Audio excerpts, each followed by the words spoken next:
স্বাধীন বাংলাদেশে পরবর্তী কয়েকটি বছরের বিভীষিকা আজও মানুষের স্মৃতিতে দুঃস্বপ্ন হয়ে আছে। ক্ষমতাসীন দলের সন্ত্রাসী আক্রমণ, রিলিফ চুরি, হাইজ্যাক, গণপিটুনি, দলীয় পেটোয়া বাহিনীর লুটপাট, শিক্ষাঙ্গনে ব্যাপক বিশৃঙ্খলা, পরীক্ষায় গণনকলের হিড়িক এবং নারী অপহরণ ও ধর্ষণে কলঙ্কিত হয় স্বাধীনতার সোনালী স্বপ্ন, আকাঙ্ক্ষা আর চেতনা।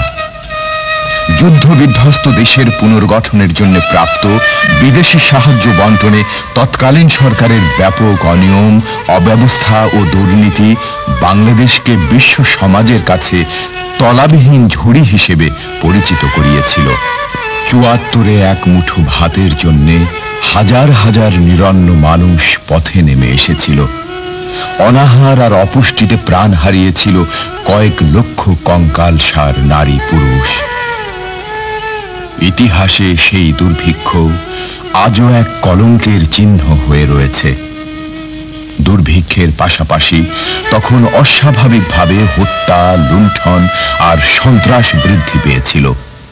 দেশে গুপ্ত হত্যা সংঘটিত হয়েছিল প্রায় ৫,০০০। রাজনৈতিক নেতৃত্বের ব্যর্থতা অনাহার ক্লিষ্ট মানুষের রাতের ঘুমটুকুও কেড়ে নিয়েছিল। আইন শৃঙ্খলার এই চরম অবনতি, নৈরাজ্য, দুর্ভিক্ষ এবং হতাশাজনক পরিস্থিতিতে মুজিব সরকারকে উৎখাতের ডাক দেয় মুসলিম জননেতা মাওলানা ভাসানীর নেতৃত্বে বিভিন্ন রাজনৈতিক দল। ৭৪-এর ২৮ ডিসেম্বর সরকার দেশে জরুরি অবস্থা জারি করে। ১৯৭৫-এর ২৪শে ফেব্রুয়ারি সংসদীয় গণতান্ত্রিক ব্যবস্থার অবসান ঘটিয়ে একদলীয় শাসন ব্যবস্থা বাকশাল গঠন করা হয়। সারা দেশে সামাজিক বিশৃঙ্খলা, রাজনৈতিক অস্থিরতা এবং গণবিক্ষোভের এক অরাজক অবস্থায় ৭৫-এর ১৫ই আগস্ট একদলীয় বাকশাল শাসনের অবসান হয়। ক্ষমতায় আসেন আওয়ামী লীগের শীর্ষস্থানীয় নেতা খন্দকার মোশতাক আহমেদ। ৩রা নভেম্বর মোশতাক সরকার ক্ষমতাচ্যুত হন। সামরিক কুয়ের নায়করা বিচারপতি আবু সাদাত মোহাম্মদ সায়েমকে দেশের রাষ্ট্রপতি মনোনীত করে এবং সেনাবাহিনী প্রধান জেনারেল জিয়াউর রহমানকে পদ থেকে অপসারণ আর গৃহবন্দী করে। সেনা প্রধানের পদচ্যুতি ও বন্দিত্ব সহ দেশের নাটকীয় পট পরিবর্তন ও অস্থিরতাকে সাধারণ মানুষ সেদিন মেনে নিতে পারেনি। বিক্ষুব্ধ মানুষের ঢল নেমে আসে রাজপথে। ক্যান্টনমেন্ট ছেড়ে সশস্ত্র বাহিনীর দেশপ্রেমিক সিপাহীরা নেমে আসে সাধারণ মানুষের কাতারে ৭ই নভেম্বরে।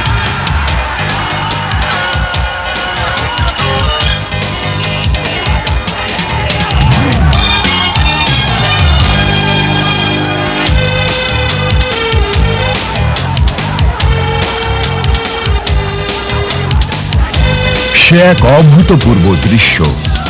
১৯৭১-এর রক্তঝরা ৯ মাসে দেশের সাধারণ মানুষের হাতে হাত ধরে কাঁধে কাঁধ মিলিয়ে সেনা সদস্যরা মুক্তিযুদ্ধে যে দুর্বার প্রতিরোধ গড়ে তুলেছিল, ঠিক তেমনি ১৯৭৫-এর ৭ই নভেম্বর দেশের স্বাধীনতা ও সার্বভৌমত্ব রক্ষায় সশস্ত্র বাহিনীর সদস্যরা দেশের সাধারণ মানুষের হাতে হাত, কাঁধে কাঁধ মিলিয়ে প্রকাশ করেন জাতীয় সংহতি। তাই ৭ই নভেম্বর সিপাহী জনতার এই অভ্যুত্থান আমাদের ইতিহাসে জাতীয় বিপ্লব ও সংহতি দিবস হিসেবে স্বীকৃত হয়ে আছে।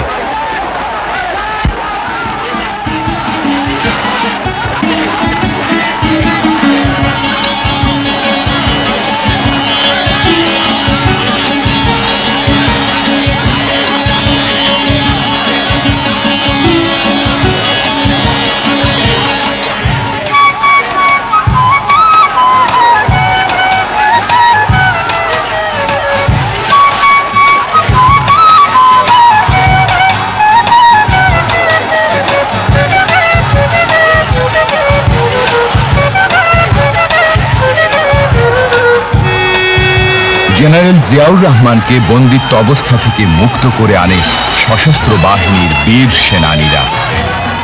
সামরিক সরকারের রাষ্ট্রপতি বিচারপতি সায়েমকে শপথে বহাল রেখে জেনারেল জিয়াউর রহমানের উপর অর্পণ করা হয় দেশের ভবিষ্যৎ।